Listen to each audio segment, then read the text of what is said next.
Hello, welcome back to DIS, This Idiot Speaks. I am this idiot. And of course you're hearing me speak again.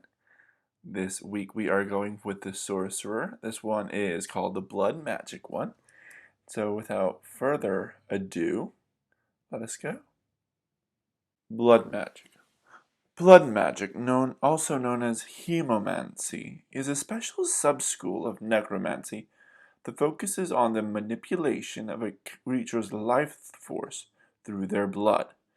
It is a forbidden and vile art that transgresses the laws of nature. Those who practice blood magic do so because they are either pushed to the point of absolute desperation or are so morally corrupt that they are willing to sacrifice their humanity for further power. Most civilized societies have outlawed the practice of blood magic, but nonetheless, it has lived on through secret underground societies and cults. Included in this document are 14 new blood magic spells, as well as a new sorcerer's origin for those whose blood itself is magical. Sanguine Sorcery. Blood for blood mages. Most blood magic requires a unique component, a creature's blood. When a spell lists a creature's blood as a material component, that component cannot be subverted by using a spellcasting focus or component pouch. You are assumed to have a ready supply of your own blood, but attaining the blood of another creature can be tricky.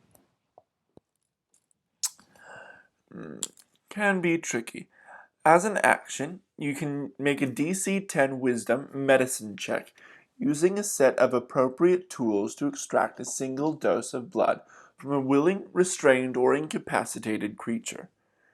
This amount is enough for most spells, however, you must be aware of which spells consume the blood and which do not. Your DM may also rule that after combat, you can recover an appropriate amount of blood from the creatures you are in combat with by scouring traces from your weapons and the environment. Sanguine Sorcery. While many sorcerers inherit their magic from some aspect of their bloodline, your blood itself is the source of your sorcerer's power. Perhaps somewhere in your heritage you are related to a powerful vampiric archmage, or maybe your family was tricked by a hag when they asked her for great magical power. You could have been the unwilling subject of a dark, diabolical experiment, or have voluntarily sought out this cursed ability of your own accord. Because your own blood is the source of your magic, you are never without it, and can exert greater control over your spellcasting than others of your kind. But blood magic demands sacrifice, and sanguine sorcerers know that when they use their powers, they play with their own life. Origin spells. You learn origin spells at the sorcerer level listed.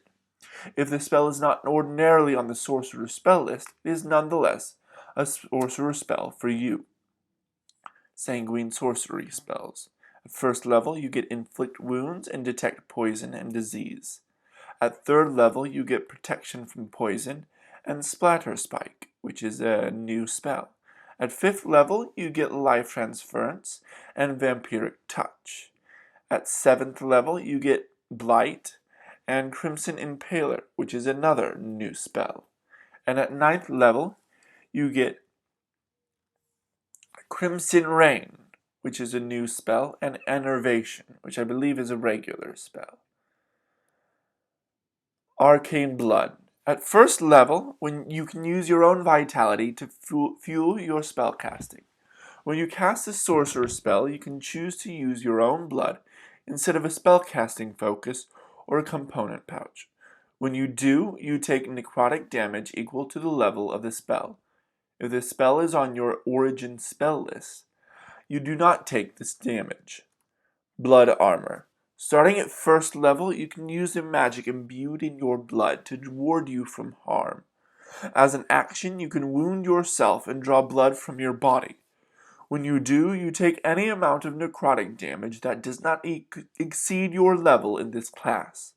You then gain temporary hit points equal to twice the amount of necrotic damage you took, as your blood turns black and surrounds your body in a protective ward. Dark Sacrifice. Starting at 6th level, you can convert your own life force into magical energy. Whenever you would expend Starting at 6th level, you can convert your own life force into magical energy. Whenever you would expend sorcery points to use a meta magic option, you can instead choose to roll a d6 and reduce both your current hit points and your maximum hit points by the result. Your maximum hit points return to normal when you finish a long rest. Lifeblood. Starting at 14th level, your dark magic can bring creatures back from death. As an action, you can return to life a creature that has been dead for no more than a day by spilling your own blood onto it. Just check. When you do, you reduce both your current and maximum hit points by 2d10. The target returns to life with hit points equal to twice the amount of hit points you lost.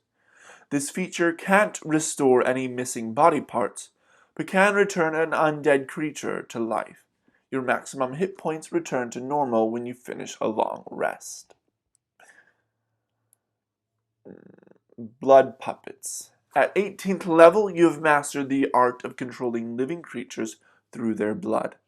As an action, you can force any number of creatures you can see within 60 feet of you to make a Constitution saving throw against your spell save DC. The total CR of the creatures you target cannot exceed your sorcerer level. On a failure, a creature loses control of its its body and becomes your puppet. You can control a puppet's movement and what actions it takes on its turn. No action required by you, and it cannot take any actions you don't allow it to. If it receives no direction from you, it takes no actions or reactions and is restrained. You do not control a puppet's mind or dampen its awareness of its surroundings. Each time a puppet takes damage, it makes a new Constitution saving throw against your control, freeing itself on its success. Okay. You must concentrate on maintaining control of your puppets as if you were concentrating on a spell. This feature lasts for 1 minute until you cease concentration or fall unconscious. You can free individual puppets under your control as a bonus action on your turn. This feature has no effect on undead or constructs. Once you use this feature, you cannot do so again until you finish a long rest. Sorcerer Origin Spells. Origin spells are an optional feature that grants sorcerers additional spells known at certain levels. The origin spell lists for other sorcerer subclasses can be found for free here. Otherwise, if your table does not wish to play with this variant rule, simply ignore the origin spells feature of this subclass. And on to the new spells. Spell descriptions. The spells are presented in alphabetical order. First up is Bloodhound, a 3rd level divination spell with a casting time of 1 action or a ritual. The range is of self. The components are verbal and material. An ounce of blood from the target, which the spell consumes. The duration is of 1 day. You mix your own blood with that of another creature to conjure a terrifying spectral bloodhound that is bound to you both. The hound is loyal to you and always knows the direction and distance between it and the creature whose blood you used in its summoning, as long as it is on the same plane of existence as the target. Can move up to 90 feet towards the target of the spell, but can take no other actions. If the target is moving, it knows the direction of their movement. While the hound is within 500 feet of the target can sense its location and the direction of its movement in the same way as it can sense theirs. Coagulate. 2nd level necromancy. Casting time of 1 action, range of touch. Components verbal, somatic, and material, a drop of the target's blood. Duration is of 1 hour. You magically imbue the target's body with an unnatural resistance to bleeding. For the duration, the target has resistance to all non-magical piercing and slashing damage, but magical healing restores only half as many hit points as normal.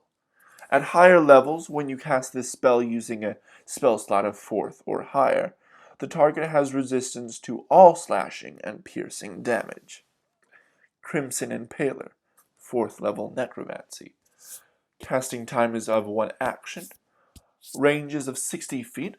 The components are of somatic and material, a ruby worth at least 100 gold pieces. Duration is of 1 minute. Concentration. Blood wells from the ground in a 10-foot radius centered on a point you can see within range, forming a hideous crimson pool. Long spikes of crystalline blood erupt from the pool, and all creatures within the radius must succeed on a dexterity saving throw or take 5d12 piercing damage and become restrained. On a success, the creature takes half as much damage and is not restrained. Any creature that ends its turn within the radius of the pool takes 2d12 necrotic damage. A creature restrained by the spikes can use its action to make a strength or dexterity saving throw, its choice, against your spell save DC. On a success, it frees itself. At higher levels, when you cast this spell using a spell slot of 5th level or higher, the piercing damage increases by 1d12. Crimson Rain, 5th level Necromancy. Casting time of 1 action. Range of 60 feet. Components is somatic and material, the fresh heart of a beast. You target the dead body of a small or larger creature within range. The target's body rises into the sky and explodes, showing the surrounding area in cursed blood and viscera. The radius of the spell depends on the size of the creature used. Small is 5-foot radius, medium is 10-foot radius, large is 15-foot radius, huge is 20-foot radius, and gargantuan is 30-foot radius. All creatures within the radius of the spell must make a Constitution saving throw. On a failure, they take 4d10 necrotic damage and become cursed. While cursed, they cannot regain hit points and take an additional 1d6 necrotic damage whenever they take bludgeoning, piercing, or slashing damage. A creature can repeat the saving throw at the end of each turn, and the end of each of its turns, ending the curse on a success. At higher levels, when you cast this spell using a spell slot of 6th level or higher, the initial necrotic damage increases by 1d10. Next up is Curse of Bloodletting.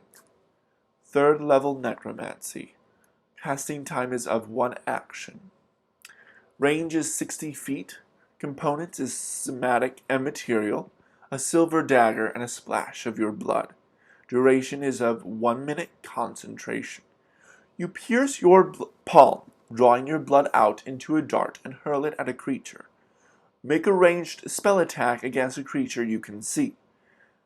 On a hit, the creature takes 4d8 necrotic damage and must succeed a Constitution saving throw or become cursed by your blood for the duration. While cursed, whenever the creature target takes slashing or piercing damage, it takes an extra 4d8 damage, and you take 2d8 necrotic damage.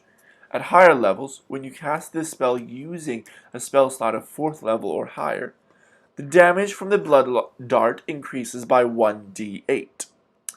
Finally, it looks like a Life Leech. 1st level Necromancy. Casting time is of 1 reaction. Range is 60 feet. Components is somatic and material, a starving leech.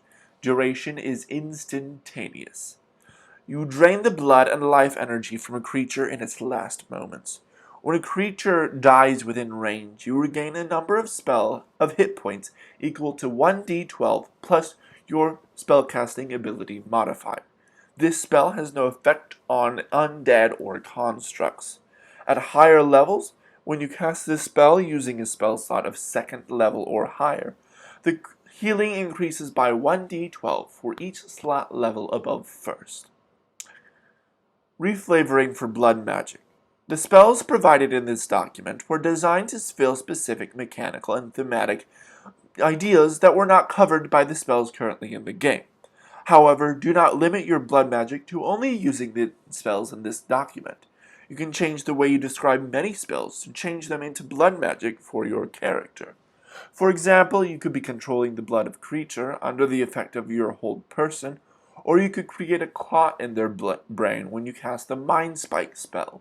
If you're not getting enough flavor from these spells, use your creativity to make more. Alrighty, criteria. So the criteria, we all know. If it's too OP, if I like it. Of course, there's that grammar thing if it's too close to any other subclass of this class, or it should be another class.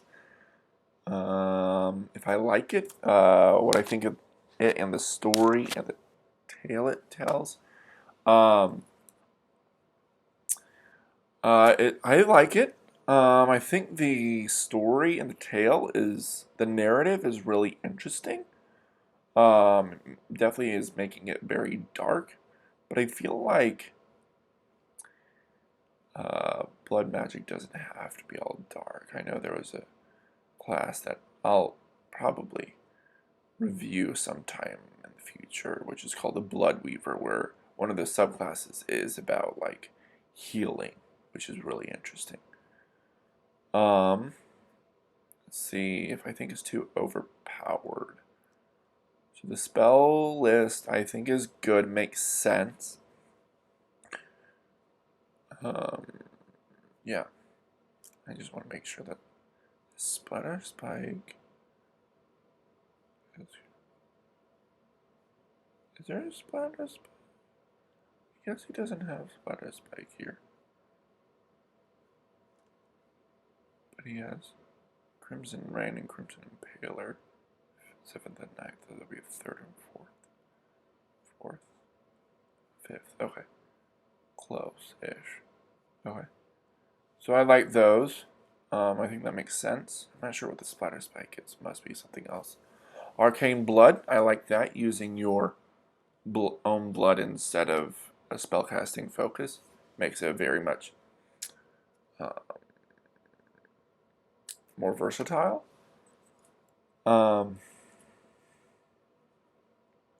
Let's see, next up is Blood Armor, giving you a little more protection at the cost of your health. A little bit.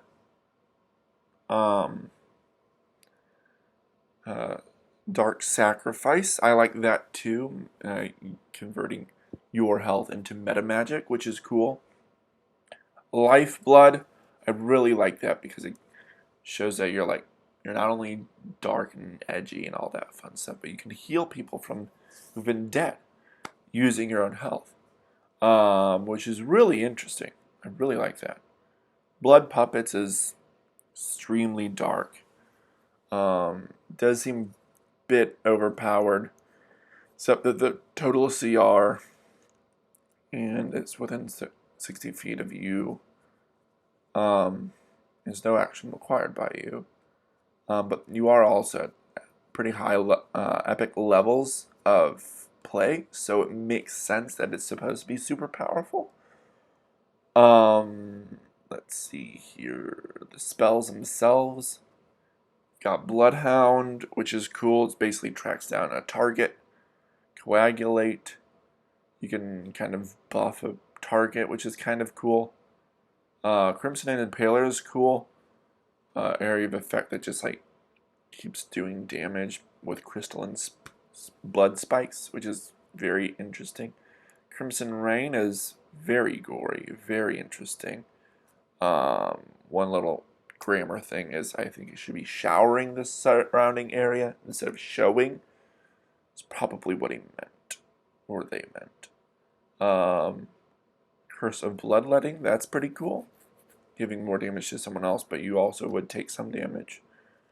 Life Leech is really interesting, where you gain health from those who die, or who are dying as a reaction, which is really interesting. The health that you can regain seems a bit much, but then again, it's like very rare for that to happen. Yeah.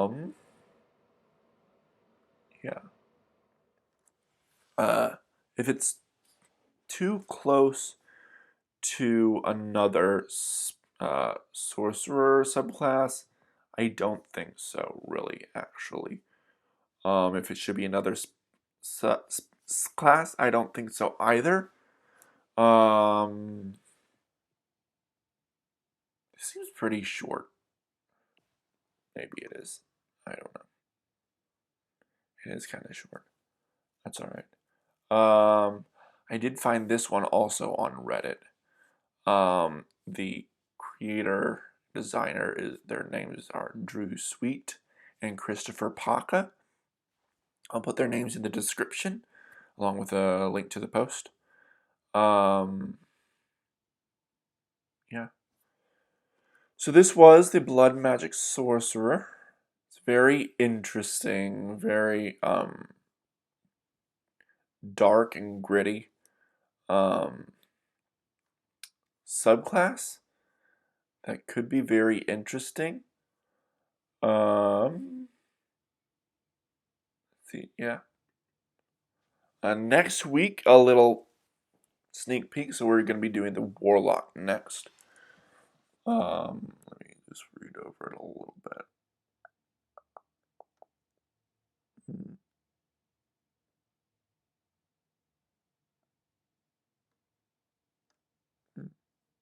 Okay.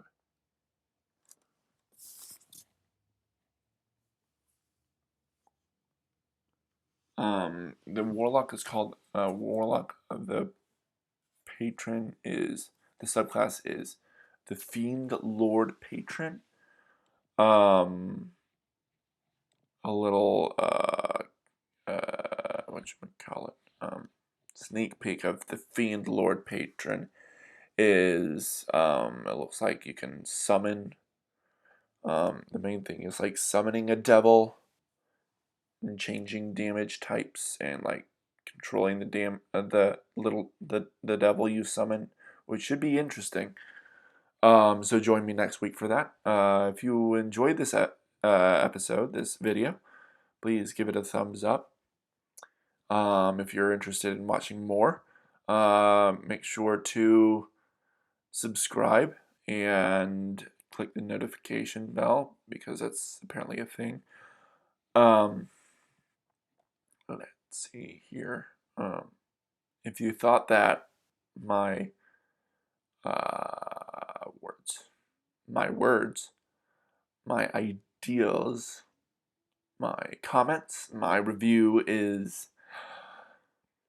good, if you thought it should be something should be expounded upon, and or stuff like that, please comment if you think that I'm wrong or there should be some clarification. Also comment on it. I will read it and hopefully answer you guys back sometime soon. Please share it if you enjoyed this, thought this was insightful, informative, enjoyed this subclass, and maybe wanted to check it out for yourself and send it to your friends, your D&D party, your DM, or if you hated it, send it to your enemies or those you hate or you're annoyed by, and or your DM to show them a terrible subclass that should never be allowed ever again. Yeah, this did seem short, but that's okay. I thought it was gonna be longer. Okay, bye. See you next week.